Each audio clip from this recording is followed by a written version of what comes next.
of judges, civic groups, charities, and mental health organizations, and that is the Mental Health Court, which began in July of 2015, and is a way of diverting criminal defendants from the regular routine humdrum operation of courts and jails. If they are charged with misdemeanor, they would be, and if they're convicted and found guilty, they are sentenced, and their jail term, their term is in the jail if it's less than a year.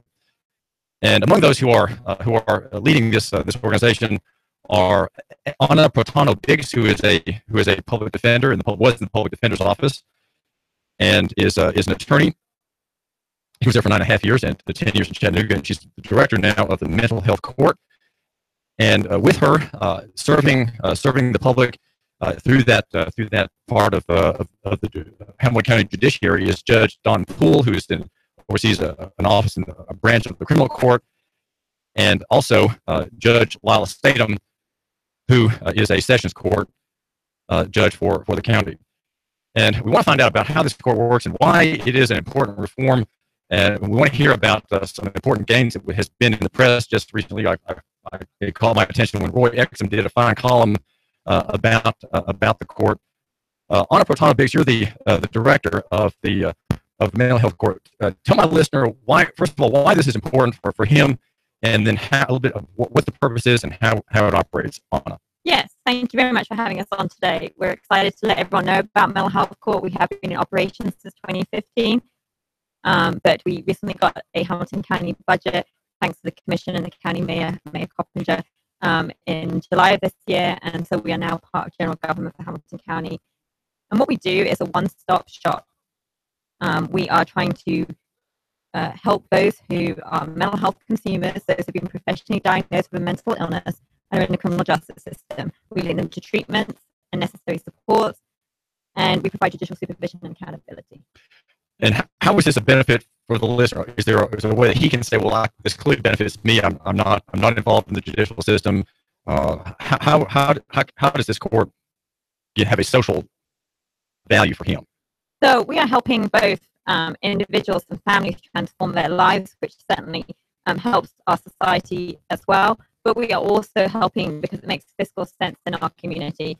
If we don't stop what we call the revolving door of people cycling in and out of custody who are mentally ill, then that's a great economic cost as well as the societal cost to our community. And how is it that they've been caught up in the police and court trap to begin with? Is there something wrong in the way they were brought into the system? So, it's not about right or wrong. It's about the fact that there are significant barriers to re-entry. These are some of the most vulnerable people in our community, and they face barriers in terms of access to housing, employment, access to treatment, access to health insurance to get that treatment and get medication. And many of them are extremely sick. They're cycling in and out of moccasin beds, cycling in and out of emergency rooms, as well as the jail. Well, Roy Exum's column indicated that there was one man, apparently a local man, who had been involved 60 times. Yes. With police and or deputies and the courts, which is an astronomically large number. It's not uncommon for us to have people in our court who have been cycling in and out maybe 40 to 50 to 60 times before they come into our court. Every time that they come into jail, it costs $89 a day to house them as an inmate locally, and that's not including psychotropic medication. You add on psychotropic medication, that cost goes up even more. Typically we often talk about people serving an 11-month and 29-day sentence. Well, at $89 a day, you're looking at $32,396 just for that individual for the year.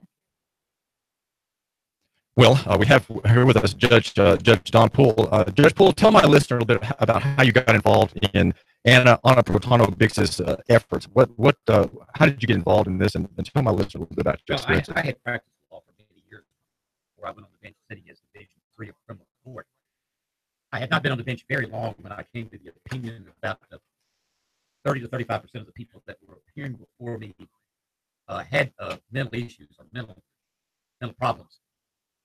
This was confirmed by talking to the jail and workhouse personnel who indicated at various periods of time there were some 30 to 35% of the people that were incarcerated that were on some sort of psychiatric drugs or who were going back and forth to the moccasin den with with mental health issues.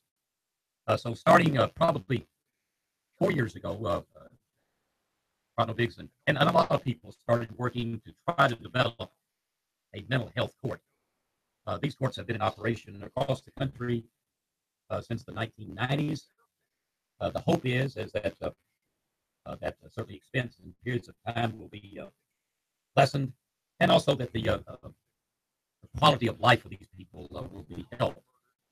I had given Mr. Exum that situation concerning the man who had been incarcerated for some 50 to 60 times. When he went into the felony mental health court, he was there for a year and a half, quite frankly, before he died. But that year and a half, he had done absolutely nothing wrong. He had some physical conditions which resulted in his death. But for a year and a half, he had been out of jail. He had certainly saved the county expense, but his quality of life had been very, very good. His sister came in on the date of his death and indicated that she wanted to thank the mental health court for working with him. That the last year and a half of his life had been the best year and a half of his life, which was a wonderful thought. And not only that his quality of life had been better, but the county had saved that money for a year and a half that he probably would have been incarcerated. So it's a program that works with people who are on probation.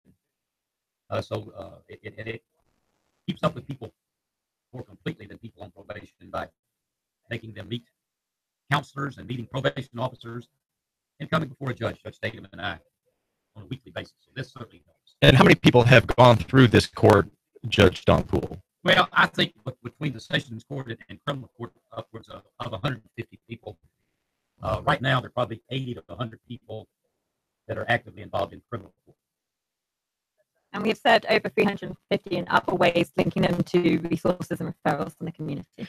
Well, the idea of a mental health court, and then there's been discussion about a veterans court as well, seems to suggest that there's a kind of balkanization, a decentralization of the court system, which our argument here on Nooga Radio is that decentralization is generally better. And it seems almost that these courts might be sort of drifting toward the work of the church diaconate, where the church deacons look out for people. It's less a work of judgment and penalty and punishment and restoration than it is of mercy. It seems like a mercy. The court is going in the direction of mercy rather than strict governmental control of people's lives while they're defendants or convicts. And it's certainly what we're trying to do is help collaborate in our community so that we can provide those kind of services that we've been talking about. We had over 65 agencies help form mental health court in the first place. They all keep collaborating in some way with our team, and many of them, we have 6 community mental health centers who meet every single week as part of our team, and state probation. We have a public defender's office, a district attorney's office, and CADIS for substance abuse treatment as well.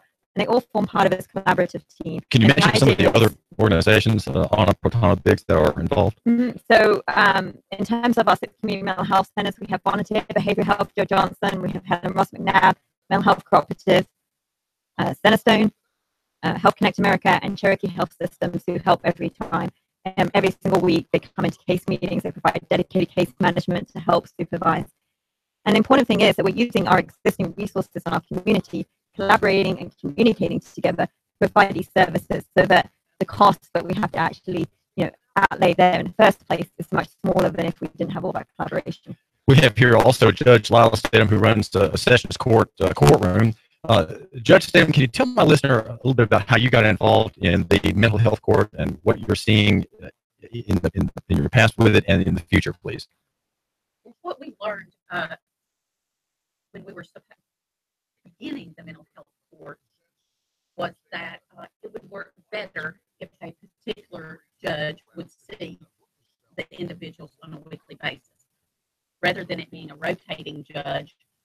That one judge would see the individuals, they would talk to them on a weekly basis, and they would hold them accountable, as opposed to in Sessions Court, most of our cases, there's 5 different judges, and so it's a rotating basis sometimes that you might see a particular judge. But So I decided that I would basically volunteer to be the judge that would come in and see the individuals and hold them accountable on a weekly basis. Tell about a particular, or the average court session. How long is it? What kind of people come before you? Maybe a little bit about who they are, what their problems are, and what you do. On any given week in mental health court, I might have about 15 to 20 individuals. When one of them will come up in front of me, we talk about where they're working. Are they still working their job? Are they still going on time to their job? Have they been in touch with their case manager that week? Have they been taking their medication that week?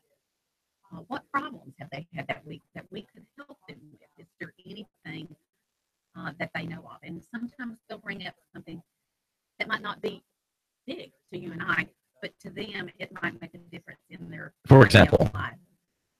Well, for example, I had one individual who they were able to drive, and their driver's license got revoked simply because they didn't show up in court on something minor, like I can't remember what it was, but I think it was a speeding ticket. So their license were revoked, and they're just not able to drive for like a year. Well, that's an easy fix. All we had to do was get the case called up there, have a hearing on it, make a decision about it, and because they were indigent, we were able to waive the cost.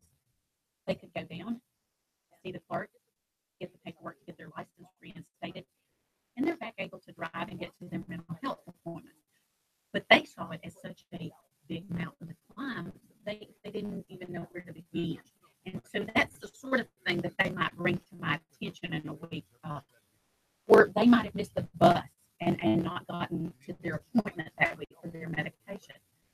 So some of the people might just sit there and do nothing, and they don't try to figure out how to get an appointment reset, because that might be so much for them to have to accomplish.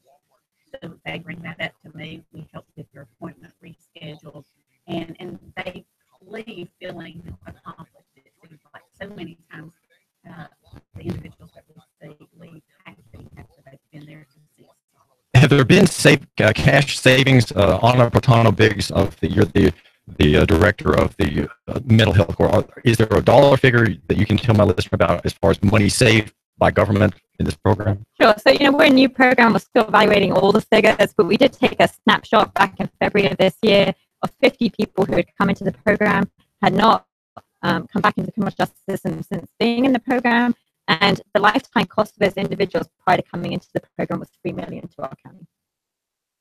So that's an estimate based on a sample study. It is. Well, it seems to me that I have two judges here, a criminal court judge and a sessions court judge. I might want to ask a question about the order of reform. We have a reform here that is at the end of the process. People are kind of already in the trap, and many of them are kind of recycled through in this revolving door. And I think the listener is excited to hear about this because he's only heard scattered reports about it and read about it back in 2015. But what about stanching the flow of defendants? And could that not be done? And I'll ask you first, Judge Stidham. Could not that be done by the recognition of the requirement of culpable mental state in Title 39-11-301? And that says that there has to be intent for a criminal act.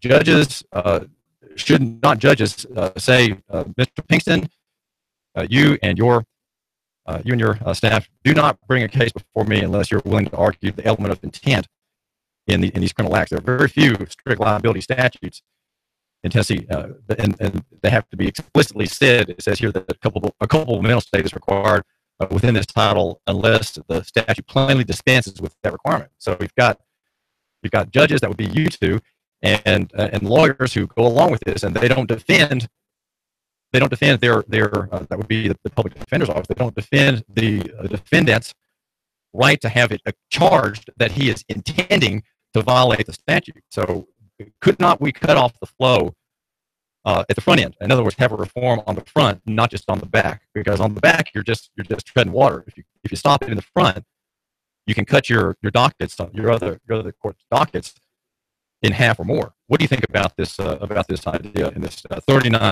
TCA 39-11-301 Judge Statham. Well, in all criminal cases, the state must prove intent. So we don't have trials where intent is not proven. Now, I think what you're asking is, could before they're charged, make a decision if there's intent? Is that basically your question? Because if that's the question, the officers who go before the magistrates must show that there was probable cause to believe that the crime was committed. In that, they are saying they believe there's intent. When they come before the court, many of the individuals that we now see in mental health court have appointed attorneys, but some of them have attorneys that have been retained. And if there is an issue, whether or not they are competent or whether or not they're mentally capable of committing this crime, an evaluation can be ordered to see if they're competent. Well, we're not talking about competency. We're talking here about just intent. Most people, I would say, suggest that who come through Judge Poole's office in court and in your court, Judge Lyle State Sessions Court, are competent. The question is not competency. The question is intent. The accusation has been made. Okay, you are you're driving on revoked. Okay, so the proof has to be by the prosecutor that this person intended to drive on a revoked license, and that has to be part of the prosecution. But it rarely is. Is it ever argued? Is that element of the charge demanded by the courts? And if it is not, could it be demanded by the court to cut off the docket flow, cut the docket by demanding that? It is demanded by the court because it's one of the elements of the criminal offense. And David, if I could jump in there, Go ahead. you know, mental health court not only helps with people on what you're saying is the back end of the system in terms of probation, but that's where we started. We also now take people as a condition of bond. We're also working very closely in our community as part of this one-stop shop with a new grant that came in from the Tennessee Department of Mental Health and Substance Abuse Services, do pre-arrest diversion, so that people won't even come into custody. They'll be arrested pre-arrest. We're working very closely with the Chattanooga Police Department and with Hamilton County Sheriff's Office and with volunteer behavioral health Joe Johnson, who got that grant, to look at how we can divert people before they even come into the system, or to divert them at the point of booking as well. We're talking with Anna Protana-Biggs, who is the director of the Mental Health Clinic, former public defender, and also Judge Don Poole from criminal court, and Judge Lyle Statham from Sessions Court. But the question I'd like to ask you, Judge Poole, is the question again, and that is, we have a reform with mental health court at the end of this end of the process, which is very good. But the question is about the demand by the bench of intent. Neil Pinkston, don't give me a case unless you're willing to argue the element of intent, whether it's revoked license or anything else. That way, we cut off some of the flow of defendants in the legal mill that everyone in this room except me, I guess, is party to. What do you talk about intent, Judge Poole? And certainly under Tennessee law, there are different forms of culpable mental mistake. But we can't forget the issue of competency. When someone comes into Sessions Court or criminal court, competency is normally determined at two times: at the time the act was committed, and when that person comes before the court. If in fact psychological proof shows that the person was not competent at the time the act was committed, then you get into something of that's by reason of insanity. That's a different issue. Determined when an individual comes to court. That's a different issue. Excuse me. Right. These people that come into the mental health court are competent. They are not somebody who has killed 15 to 20 people. They are competent at the time the act was committed. So, they can form intent, but they do suffer from mental illness. And this causes people to come before court many times for many different reasons, but they are competent. Well, okay, that's not the question, though. The question is about intent. A man who's charged with a crime he did a crime, he intended to break the law, he intended to violate the law, or he was criminally negligent in his actions, which brought a criminal charge, or reckless. Okay, so those are all part of mens rea, evil intent, mental culpability. Right. And could we not have a reform on the front end of the system where the judges, like you, Judge Don Poole, say, prosecutor, you make intent part of your proof, and if you can't do that, then don't bring me the case. That's my question. Can we cut off the flow of defendants? Yeah, and I tried to answer that by saying if they're confident to commit the act, if they have the intent, they can still be mentally ill. They can still suffer from depression or schizophrenia, but they do have the intent to commit the act. And that's determined on the front end. That's determined by psychological, psychiatric proof before a person comes to trial. Well, Anna Bertana Biggs, you're a former public defender. Is the intent defense one that you've raised in these poor victims who come through the legal mill in your office as a former public defender? So is intent a defense? I can't comment on what other public defenders do, but certainly I believe everyone's intent is to raise all issues that come in front of a defendant. You know, when I was working and practicing law, absolutely, where that was something that was necessary, we would raise intent. And, you know, I think, as Judge Paul said, there are many different facets of a case that you need to look at in regards to mental culpability, what's going on with the client at the time.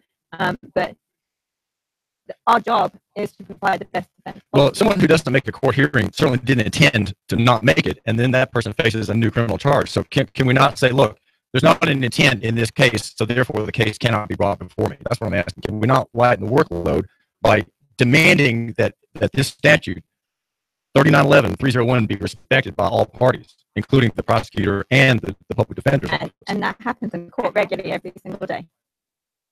Okay. So intent is not overlooked by. It's one of the elements of every offense.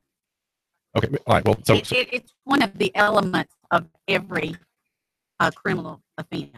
okay. It's that mental, that's a form of Mental guilt, mental culpability that is required. If it's a criminal act, there has to be, unless it's a strict liability statute, there has to be the criminal intent. And you're assuring my listeners, judges, that you make sure that the prosecutor has that as an element of the charge and that he proves it. He has to prove it. it's the element of every charge. It is. Well, this is David Tulis. We're talking with Judge Don Poole. Judge Poole, thanks for joining us. Thank you, sir.